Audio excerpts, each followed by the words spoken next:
బాబాయ్ నువ్వేంటి ఇక్కడ డ్యూటీ మీద వచ్చావా? డ్యూటీ మీద ఎవరు వస్తారేంటి, జీప్ మీద వస్తారు కానీ జిమ్ లో చేరి జమ్ లాగా తయారవుతాను వచ్చాను. అమ్మో పట్టేసింది.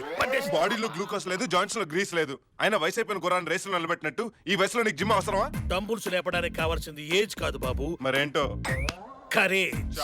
Please encourage. అవును నీ సంగతేనమ్మా. నా పర్సనాలిటీ చేంజ్ అయితే ఫ్యాన్స్ ఫీల్ అవుతారు. You carry on. సరే సరే, ఇన్స్ట్రక్టర్ ఎక్కడుందో చూడు, వెళ్దాం.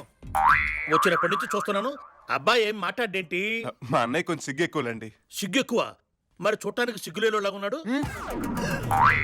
ఒక అమ్మాయిని అరెస్ట్ చేయాలంటే సెక్షన్ A-3-271/A/31 MBP కాలనీ ఏ బ్లాక్ ప్రకారం ఒక లేడీ కానిస్టేబుల్ ఉండాలి, తెలుసా? తెలుసు, ఉండేది. రంభ లాంటి లేడీ కానిస్టేబుల్ ఉండేది, కానీ బీట్ కానిస్టేబుల్ తో లేచిపోయి. అయినా ఇన్ని ప్రశ్నలు అడుగుతున్నావంటే నువ్వేమన్నా లాయర్వే? కాదు, లవర్ని. ఎవరికి? ఈ అమ్మాయికి. తను నీ లవర్ అంటానికి గ్యారంటీ ఏంటి? ఇది ఏమైనా షోరూమ్ లో ఎల్సీడీనా గ్యారంటీ కార్డ్ ఇవ్వడానికి? ప్రేమ అనేది పిక్చర్ ట్యూబ్ లాంటిది. పిక్చర్ కనిపిస్తుంది కానీ ట్యూబ్ కనిపించదు. నో, చట్టం ఒప్పుకోదు. మీకు ప్రూఫ్ కావాలి అంతేనా? ఎస్. ఇక చాలు. గంటల గంటలు ముద్దు పెట్టుకోవడానికి ఇదేమైనా ఆర్కే బీచ్ అనుకుంటున్నారా ఏంటి? Police station. చెప్పేది మీకే. అమ్మో ఏనుగు.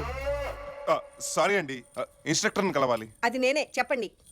మీరేం చేస్తారో ఎలా చేస్తారో తెలియదు. ఈ ఫ్యామిలీ ప్యాక్ 6 ప్యాక్ అయిపోవాలి. రాకీ సినిమాలో ఎన్టీఆర్ కు అన్నయ్యలా ఉండే నేను కంత్రి సినిమాలో ఎన్టీఆర్ కి తమ్ముళ్లా తయారవ్వాలి. ఒక్క ముక్కలో చెప్పాలంటే కింగ్ ఫిషర్ క్యాలెండర్ లో మోడల్ లా తయారవ్వాలి. అయితే మీరు లింగ మార్పిడి ఆపరేషన్ చేయించుకోవాలి. ఇందాక బై చెప్పి వెళ్ళావుగా, మళ్ళీ వచ్చావే. హాయ్ చెప్దామని. నీ హాయిలు హలోలు ఇక్కడ ఎవరికేం అక్కర్లేదు. నీ దోస్త్ కటీఫ్.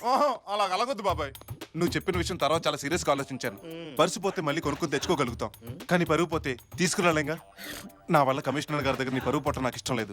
అందుకే హైదరాబాద్ వెళ్దాం డిసైడ్ అయ్యా. నిజంగానా? నిజంగా బాబాయ్.